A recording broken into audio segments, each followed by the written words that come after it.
Hello student, ये operator overloading का second video है। फर्स्ट वीडियो में हम लोगों ने यूनिरी ऑपरेटर को कैसे ओवरलोड करते हैं एक एग्जाम्पल के थ्रू देखे थे। हम लोग इंक्रीमेंट ऑपरेटर को ओवरलोड कराए थे पिछले क्लास में। इस क्लास में हम लोग बाइनरी ऑपरेटर को कैसे ओवरलोड करते हैं ये देखने वाले हैं। तो बाइनरी ऑपरेटर का ओवरलोडिंग हम लोग अरिथमेटिक ऑपरेटर के थ्रू देखने वाले हैं। हम लोग की सिलेबस के अकॉर्डिंग दो प्रोग्राम हम लोगों को पढ़ना है बाइनरी ऑपरेटर ओवरलोडिंग में। फर्स्ट जो है addition of polar coordinate and second जो है कॉन्कैटिनेशन ऑफ स्ट्रिंग्स।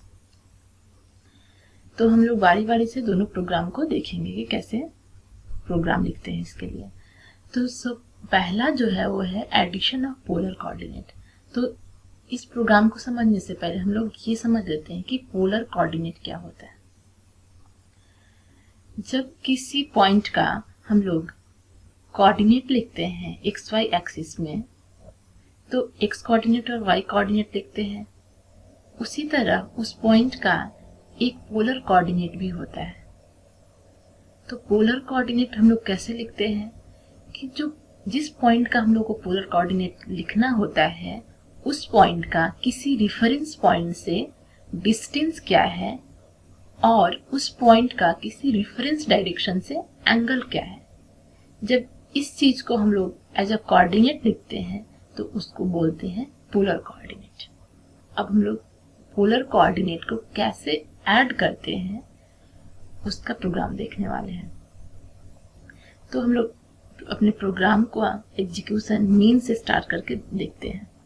पहले देखते हैं कि मीन फंक्शन जो है उसमें क्या कोड लिखा हुआ है, उसके अकॉर्डिंग हम लोग सारे प्रोग्राम को समझने वाले हैं। सबसे पहले लिखा हुआ है void main। ये एक मेन फंक्शन बनाया जा रहा है जिसका रिटर्न टाइप void है। str एक फंक्शन है जो कि C++ में प्री डिफाइंड फंक्शन है, स्क्रीन को क्लियर करने के लिए लिखा जाता है। उसके बाद लिखा हुआ है पोलर O1 आर्ग्यूमेंट में 3 और 2 पास किया गया है। O2 आर्ग्यूमेंट में 3 और 5 पास किया गया है। एक है O3 जिसका कोई आर्ग्यूमेंट नहीं है। तो ये जो पोलर है ये कोई प्री डिफाइंड कीवर्ड नहीं है C++ में। तो जैसे ही कंपाइलर इस पोलर को पढ़ेगा तो वो सर्च करना स्टार्ट कर देगा पूरे प्रोग्राम में कि ये पोलर क्या है। ये तो पता चल गया कि ये प्री डिफाइंड कोई कीवर्ड नहीं है, तो ये या तो कोई क्लास होगा या स्ट्रक्चर होगा। तो ये पूरे प्रोग्राम में सर्च करेगा तो दिखेगा कि यहाँ लिखा हुआ है क्लास पोलर। इट मीन्स कि पोलर जो है एक क्लास है। ठीक है, ये पोलर क्लास है। तो ये वो O1, O2 एंड O3 ये इस क्लास के ऑब्जेक्ट हैं। और हम लोग ये भी बोल सकते हैं कि ये इस क्लास के वेरिएबल हैं। तो जब भी किसी ऑब्जेक्ट को ऐड करना होता है तो हम लोगों को ऑपरेटर ओवरलोडिंग का कॉन्सेप्ट यूज करना पड़ता है।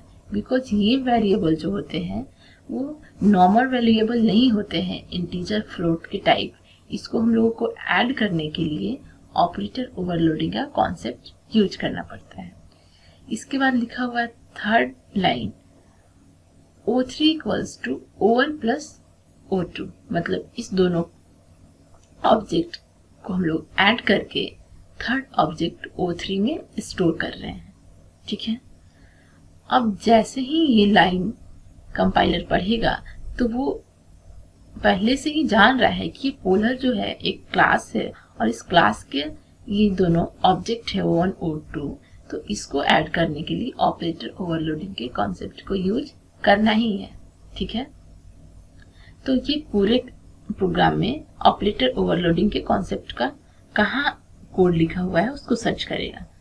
तो हम लोगों ने पिछले क्लास में पढ़ा था कि जब भी ऑपरेटर ओवरलोडिंग का कॉन्सेप्ट यूज करते हैं तो ऑपरेटर कीवर्ड यूज करते हैं। उसके बाद जिस ऑपरेटर को ओवरलोड करना होता है उस ऑपरेटर को लिखते हैं और उसमें कुछ पैरामीटर्स को पास करते हैं। ठीक है, ये पोलर जो है ये क्लास का नेम है। ये जो ऑपरेटर ओवरलोडिंग का कॉन्सेप्ट है ये पोलर क्लास के लिए लिखा जा रहा है, इसलिए इसके पहले हम लोगों ने पोलर लिखा है। ठीक है, इसके बॉडी में जब हम लोग जाते हैं तो देखते हैं कि लिखा हुआ है double X equals to get X plus O2 dot get x.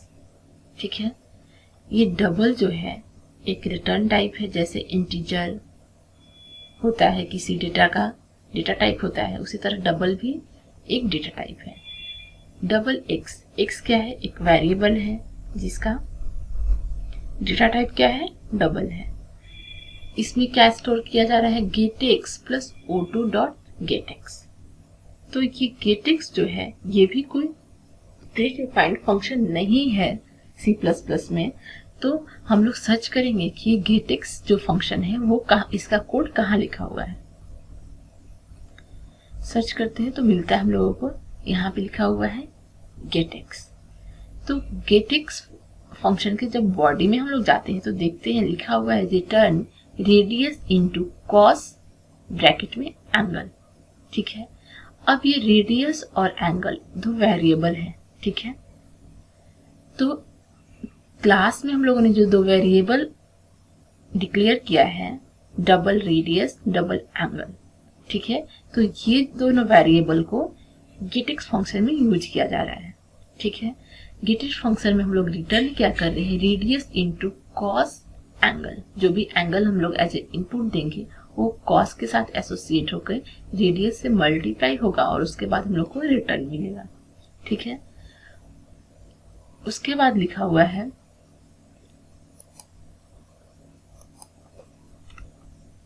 Double get Y.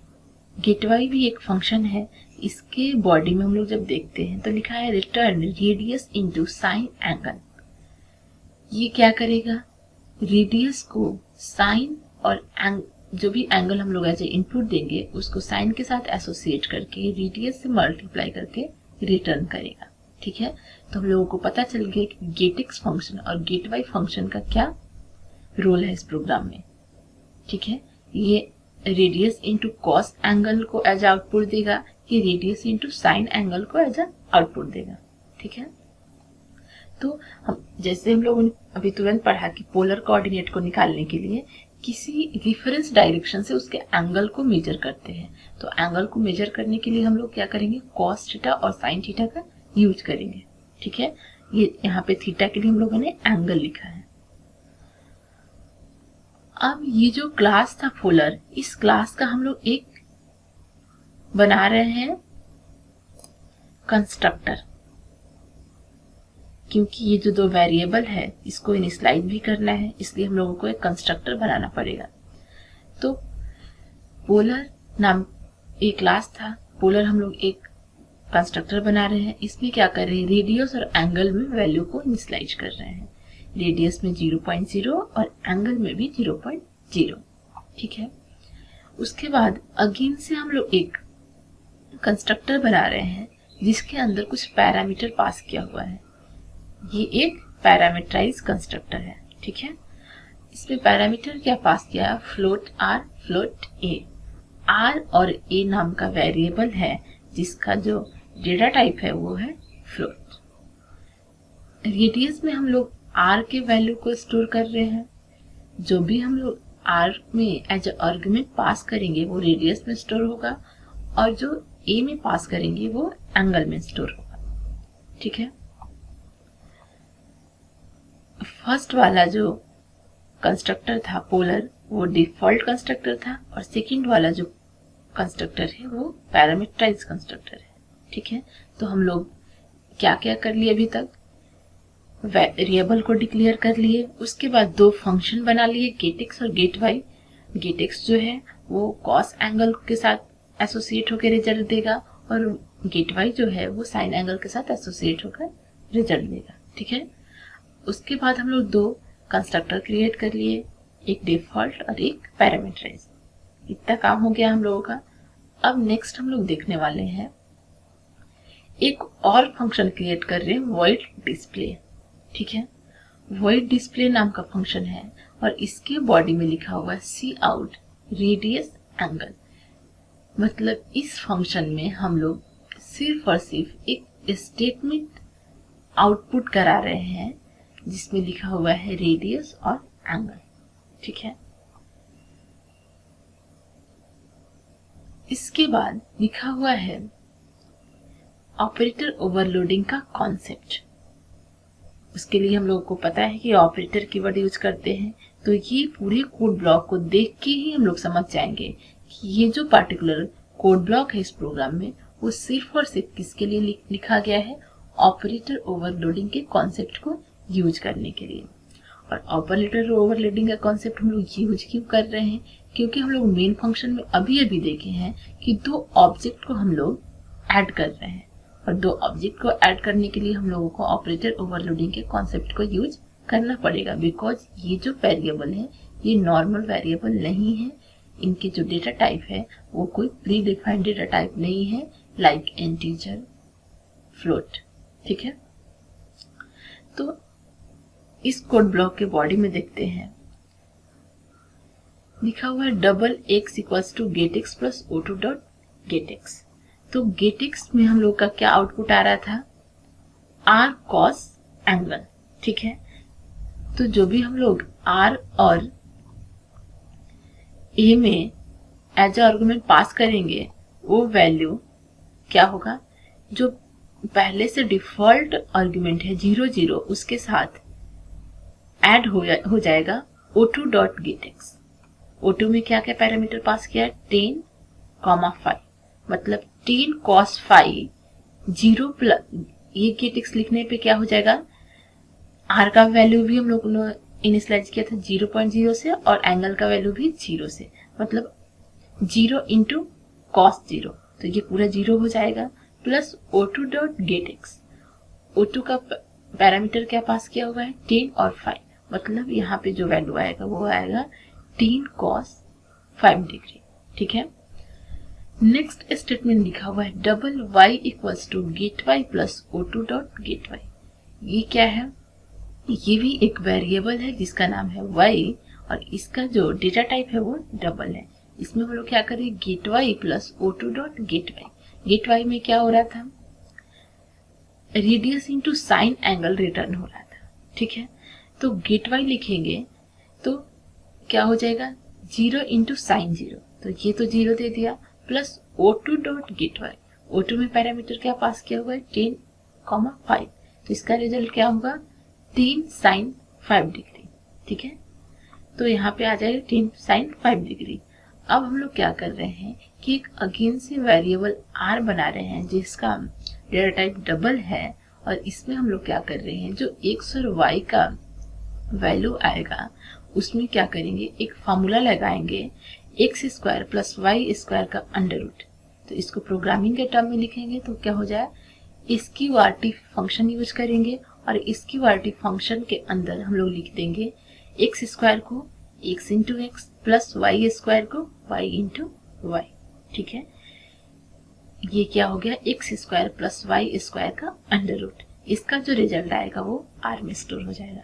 ठीक है, हम लोग ने एक्स वाई का कोऑर्डिनेट फाइंड कर लिया है, उसके बाद उस दोनों को यूज करके हम लोग रेडियस फाइंड कर लिए हैं। ठीक है, अब अगेन से एक वेरिएबल बनाएंगे डबल, और उसका नाम है ए, डबल ए उस वेरिएबल का नाम है और डबल उसका डेटा टाइप है। इसमें हम लोग क्या रखने वाले हैं, ए tan y बाई एक्स। ठीक है, जो y का पोलर कोऑर्डिनेट हम लोग निकाले हैं उसको जब x से डिवाइड कर देंगे और उसका जब tan एंगल निकालेंगे तो उसको हम लोग वेरिएबल a में स्टोर कर देंगे। ठीक है, जिस तरह से हम लोग स्लोप निकालते हैं वही कॉन्सेप्ट यहाँ पे यूज किया गया है। y बाई एक्स का tan एंगल निकाल के उसको हम लोग a में स्टोर कर रहे हैं। a एक वेरिएबल है जिसका रिटर्न टाइप जो है, डेटा टाइप जो है वो डबल है। उसके बाद हम लोग इस फंक्शन में ये पोलर ऑपरेटर प्लस नाम का जो फंक्शन है जिसको हम लोग ऑपरेटर ओवरलोडिंग के कॉन्सेप्ट के लिए यूज करते हैं, उसका जो रिटर्न टाइप है वो क्या, रिटर्न जो करा रहे हैं वो क्या है, पोलर आर ए। आर में जो वैल्यू स्टोर होगा और जो ए में भी वैल्यू स्टोर होगा उसको हम लोग आउटपुट करा देंगे। ठीक है, अब आते हैं मेन फंक्शन में। तो मेन फंक्शन में सी आउट नंबर 1 लिखा है, ये एक स्टेटमेंट है जो एज इट इज प्रिंट होने वाला है। उसके बाद लिखा है वो O1 डॉट डिस्प्ले। O1 में क्या है, पैरामीटर पास किया हुआ 10 और 2, ठीक है। तो O1 डॉट डिस्प्ले लिखेंगे तो डिस्प्ले फंक्शन में जाएगा, और डिस्प्ले फंक्शन में क्या है, रेडियस और एंगल जो है एज अ आउटपुट हम लोगों को मिल रहा है, ठीक है। तो 10 और 2 सिंपली आउटपुट मिल जाएगा। फिर थर्ड स्टेटमेंट इसमें लिखा हुआ है सी आउट नंबर 2, ये भी एक मैसेज है जो एज इट इज प्रिंट होने वाला है। उसके बाद O2 डॉट डिस्प्ले, इस फंक्शन के साथ इस प्रोग्राम का जो डिस्प्ले फंक्शन है उसके अकॉर्डिंग आउटपुट आएगा, ठीक है। थर्ड में लिखा हुआ है O3 डॉट डिस्प्ले। अब O3 में जो स्टोर होगा वो क्या होगा, O1 प्लस O2 के एडिशन के बाद होगा। मतलब ये जो फंक्शन था जिसको हम लोग ऑपरेटर ओवरलोडिंग के लिए लिखे थे, इसमें जो भी काम हो रहा था वो कहाँ स्टोर होगा, O3 में स्टोर होगा। O3 डॉट डिस्प्ले लिखेंगे तो जो O3 में डेटा स्टोर होगा, जो भी वैल्यू स्टोर होगा उसको डिस्प्ले फंक्शन के अकॉर्डिंग एज अ आउटपुट इस लाइन से मिल जाएगा प्रोग्राम को, ठीक है। उसके बाद गेट ch लिखा हुआ है, ये एक प्रीडिफाइंड फंक्शन है जो पता है हम लोगों को कि ये प्रोग्राम को होल्ड करने के लिए लिखा जाता है, ठीक है। तो हम लोग कैसे पोलर कोऑर्डिनेट को ऐड करते हैं सी प्रोग्राम के थ्रू ऑपरेटर ओवरलोडिंग के कॉन्सेप्ट को यूज करके, ये देख चुके हैं। अब हम लोग नेक्स्ट प्रोग्राम जो देखने वाले हैं वो है concatenation of string. Concatenation of strings के प्रोग्राम को समझने के लिए हम लोग सबसे पहले समझते हैं इन 3 फंक्शन को। फर्स्ट जो है get line function, second strcat function और थर्ड है strcpy फंक्शन। ये 3 फंक्शन जो है ये प्री डिफाइंड फंक्शन है C++ में। इन तीनों का यूज क्या है हम एक एक करके डिस्कस करते हैं। फर्स्ट जो फंक्शन है गेट लाइन फंक्शन, ये फंक्शन क्या करता है कि जब हम लोग कोई स्ट्रिंग और कोई सेंटेंस को जब हम लोग इनपुट देते हैं तो उसको वो किसी वेरिएबल में स्टोर करके एज अ आउटपुट दिखाता है, ठीक है। नेक्स्ट जो फंक्शन है strcat फंक्शन, ये क्या करता है, 2 स्ट्रिंग को कॉनकैटिनेट करता है, ठीक है। 2 स्ट्रिंग को कॉनकैटिनेट करने के लिए हम लोगों के पास C++ में प्री डिफाइंड फंक्शन होता है strcat। थर्ड फंक्शन जो है strcpy, ये जो फंक्शन है ये स्ट्रिंग को कॉपी करने के लिए यूज किया जाता है, ठीक है। ये 3 फंक्शन हम लोग इस प्रोग्राम में यूज करने वाले हैं। इस लेक्चर के खत्म होने के बाद इन तीनों फंक्शन को आप लोग एक बार गूगल आउट करिएगा और उसका डीप मीनिंग समझने का कोशिश करिएगा, ठीक है। तो स्टार्ट करते हैं प्रोग्राम। यहाँ हेडर फाइल्स लिखा हुआ है। उसके बाद हम लोग क्लास से स्टार्ट करते हैं। क्लास स्ट्रिंग नाम का एक क्लास बना रखा है हम लोगों ने। उसके अंदर कैरेक्टर str20, ये क्या है, एक एरे का स्ट्रक्चर है। एरे का स्ट्रक्चर क्या होता है, उस एरे का नाम, उसका साइज बिग ब्रैकेट में लिखते हैं हम लोग, और उसका डेटा टाइप। तो एक str नाम का एरे है जिसका साइज 20 है, और ये कैसा एरे है, कैरेक्टर टाइप का एरे है, ठीक है। मतलब ये क्या करेगा, कैरेक्टर को स्टोर करेगा, ठीक है। उसके बाद पब्लिक के अंदर void input, एक मेंबर फंक्शन बनाया गया है इनपुट नाम का, और इसका रिटर्न टाइप void लिखा है हम लोगों ने। अब इसके अंदर लिखा हुआ है cout enter your string, ये एक मैसेज है जो एज इट इज प्रिंट होने वाला है। इसके बाद लिखा हुआ है cin.getLine str20, ठीक है। गेटलाइन फंक्शन अभी हम लोग ने डिस्कस किया कि ये हम लोग जो भी स्ट्रिंग एज ए इनपुट देते हैं कीबोर्ड से, उसको ये स्टोर करता है किसी वेरिएबल में। तो सी इन डॉट गेट लाइन हम लोग इसलिए लिखे हैं कि हम लोग इसको एज ए इनपुट ले रहे हैं, इसलिए सी इन डॉट गेट लाइन। और इसके अंदर 2 पैरामीटर पास किया है, मतलब str नाम का जो वेरिएबल है जिसका साइज 20 है, उसमें हम लोग जो स्ट्रिंग एज ए इनपुट ले रहे हैं उसको स्टोर करेंगे। ठीक है, क्लियर? कि हम लोग जो इनपुट लेने वाले हैं स्ट्रिंग को, उसको str वेरिएबल में रखने वाले हैं, जो कि एक कैरेक्टर एरे है और उसका साइज क्या है, 20 है। ठीक है, void इनपुट फंक्शन के अंदर क्या लिखा हुआ है कोड, उसका मीनिंग हम लोगों ने समझ लिया। अब अगेन से एक फंक्शन लिखा हुआ है void display, ये भी एक मेंबर फंक्शन है इस क्लास का। इसमें हम लोग क्या कर रहे हैं, एक स्टेटमेंट लिखा हुआ है cout string, और ये जो str वेरिएबल है इसको इन्वर्टेड कॉमा के बाहर लिखा गया है, मतलब स्ट्रिंग जो है वो एज इट इज प्रिंट होने वाला है, और str में जो वैल्यू है, जो वैल्यू स्टोर होगा, वो एज आउटपुट मिलने वाला है। सपोज हम लोग world as a input keyboard से देंगे इस गेटलाइन फंक्शन से, या हेलो वर्ल्ड देंगे गेटलाइन फंक्शन के थ्रू इनपुट, तो वो यहाँ पे एज ए आउटपुट दिखेगा। ठीक है, अब नेक्स्ट जो है string operator plus string S, ये क्या है, ये जो लाइन लिखा हुआ है, ये जो फंक्शन क्रिएट किया जा रहा है, ये ऑपरेटर ओवरलोडिंग के कॉन्सेप्ट का यूज किया जा रहा है। ठीक है, ये हम लोगों ने कैसे समझा, ऑपरेटर कीवर्ड उसके बाद प्लस ऑपरेटर लिखा हुआ है, मतलब हम लोग का जो प्लस ऑपरेटर है उसको ओवरलोड करने के लिए कोड लिखा जाएगा इस कोड ब्लॉक में।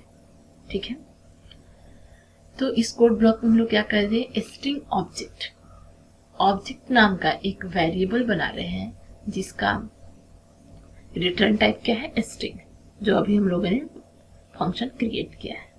ठीक है, इसके बाद लिखा हुआ है str s डॉट str। ठीक है, ये फंक्शन क्या करता है, 2 स्ट्रिंग को कॉनकैटिनेट करता है। तो वो किस किस स्ट्रिंग को कॉनकैटिनेट करने वाला है, पहला तो है str जो हम लोगों ने यहाँ पे वेरिएबल क्रिएट किया था कैरेक्टर टाइप का। इस कैरेक्टर में टाइप के वेरिएबल में जो स्टोर होगा उस स्ट्रिंग को, और इस डॉट str, यहाँ पे जो हम लोग एक वेरिएबल बनाए हैं इसको हम लोग क्या करेंगे, डॉट ऑपरेटर को यूज करके इस डॉट str लिख देंगे, मतलब जो वेरिएबल हम लोग एज ए इनपुट देने वाले थे उसको अगेन से एक दूसरे प्लेस पे स्टोर कर देंगे। और सपोज हम लोग अभी इनपुट में लिए थे हेलो वर्ल्ड, तो str में हेलो वर्ल्ड होगा, और इस डॉट str में भी हम लोग अगेन से हेलो वर्ल्ड को स्टोर कर देंगे और उस दोनों को कॉनकैटिनेट कर देंगे। ठीक है, नेक्स्ट जो फंक्शन लिखा हुआ है strcpy। ठीक है, strcpy ये फंक्शन किस लिए यूज किया जाता है, स्ट्रिंग को कॉपी करने के लिए। इसमें जो लिखा हुआ है जो आर्गुमेंट, वो लिखा हुआ है ऑब्जेक्ट डॉट str। ऑब्जेक्ट क्या था, इस फंक्शन का वेरिएबल था जो कि हम लोगों ने पहले क्रिएट कर रखा है। तो ऑब्जेक्ट डॉट str, ऑब्जेक्ट में जो होगा उसको हम लोग डॉट ऑपरेटर के साथ str जो वेरिएबल था उसके साथ एक्सेस कर रहे हैं, कॉमा str, मतलब ऑब्जेक्ट डॉट str और में कॉपी कर लेंगे किसको, str को। यहाँ पे क्या किए, str को और इस डॉट str को कॉनकैटिनेट कर दिए। ठीक है, वो जो रिजल्ट आएगा उसको क्या करेंगे, उसको ऑब्जेक्ट डॉट str में कॉपी कर देंगे। ठीक है, और उसके बाद ऑब्जेक्ट को एज ए रिटर्न हम लोग प्रोग्राम में करा देंगे। इस कोड ब्लॉक को हम अगेन से एक बार डिस्कस करते हैं, बिकॉज ये थोड़ा कॉन्सेप्चुअल है। पहले क्या किया, हम लोग ऑब्जेक्ट नाम का एक वेरिएबल क्रिएट कर लिया जिसका रिटर्न टाइप क्या था, स्ट्रिंग था, जो कि हम लोगों ने पहले क्रिएट कर रखा है। अब strcat की क्या है, कॉन्केटिनेट करने के लिए फंक्शन है। इसमें दो आर्गुमेंट पास हुआ है, str dot comma is dot str, मतलब str और is डॉट str को कॉन्केटिनेट करना है। कॉन्केटिनेट होने के बाद ये str में स्टोर हो जाएगा। ठीक है, अब अगेन हम लोग यूज कर रहे हैं strcpy फंक्शन। ये फंक्शन क्या करता है, कॉपी करता है स्ट्रिंग को। इसके अंदर भी दो आर्गुमेंट है, object dot str comma str। ये जो str में वैल्यू स्टोर हुआ था, स्ट्रिंग जो भी स्टोर हुआ था, उसको हम लोग क्या करेंगे, ऑब्जेक्ट डॉट str में कॉपी कर देंगे और उसके बाद क्या करेंगे, ऑब्जेक्ट को रिटर्न करवा देंगे। तो हम लोगों का जो भी स्ट्रिंग जो था कॉन्केटिनेट हुआ था, वो ऑब्जेक्ट को रिटर्न कराने से वो एज अ आउटपुट दिखेगा। ठीक है, अब मेन फंक्शन में आते हैं। मेन फंक्शन में हम लोग क्या किए हैं, स्ट्रिंग str1 str2 str3 हम लोग ये क्या कर रहे हैं, तीन ऑब्जेक्ट क्रिएट कर रहे हैं स्ट्रिंग क्लास का, जो हम लोगों ने स्ट्रिंग क्लास पहले क्रिएट कर रखा है।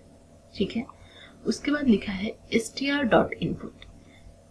ऑब्जेक्ट 1 के थ्रू हम लोग जो इनपुट फंक्शन बना के रखे हैं, जो कि एक मेंबर फंक्शन है स्ट्रिंग क्लास का, उसको एक्सेस कर रहे हैं।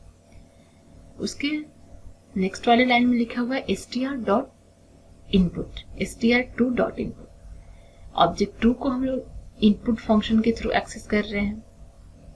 उसके बाद लिखा हुआ है str3 equals to str1 plus str2, मतलब str1 में जो भी इनपुट होगा और str2 में जो इनपुट होगा उसको हम लोग क्या करेंगे, ऐड कर देंगे, कॉन्केटिनेट कर देंगे। ये प्लस जो ऑपरेटर है, इसका मीनिंग अब हो गया इस प्रोग्राम में कॉन्केटिनेट करना दो स्ट्रिंग को। तो स्ट्रिंग 1 और स्ट्रिंग 2 को ये कॉन्केटिनेट करके स्ट्रिंग 3 में स्टोर कर दिया।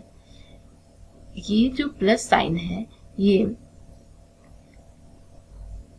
कॉन्केटिनेशन का काम इसलिए कर रहा है क्योंकि हम लोगों ने ये कोड लिख रखा है इस प्रोग्राम में, जो कि बता रहा है कि ये प्लस जो ऑपरेटर है ये अब कॉन्केटिनेशन के लिए भी यूज किया जा सकता है। इस कोड के बिना हम लोग प्लस ऑपरेटर को कॉन्केटिनेशन के लिए यूज नहीं कर सकते थे। ठीक है, उसके बाद लिखा हुआ है str डॉट डिस्प्ले। जो भी वैल्यू इस str3 में स्टोर होगा उसको हम लोग डिस्प्ले फंक्शन के थ्रू एक्सेस करके एज अ आउटपुट ले लेंगे। ठीक है, तो हम लोग दो प्रोग्राम समझ लिए बाइनरी ऑपरेटर ओवरलोडिंग को कैसे यूज करते हैं। पहला था हम लोगों का कि पोलर कोऑर्डिनेट को कैसे ऐड किया जाता है, दूसरा था कि दो स्ट्रिंग को कैसे कॉन्केटिनेट किया जाता है। ये दोनों ही प्रोग्राम हम लोग किसके थ्रू किए हैं, बाइनरी ऑपरेटर ओवरलोडिंग के थ्रू। आज के लिए इतना ही, मिलते हैं नेक्स्ट क्लास में।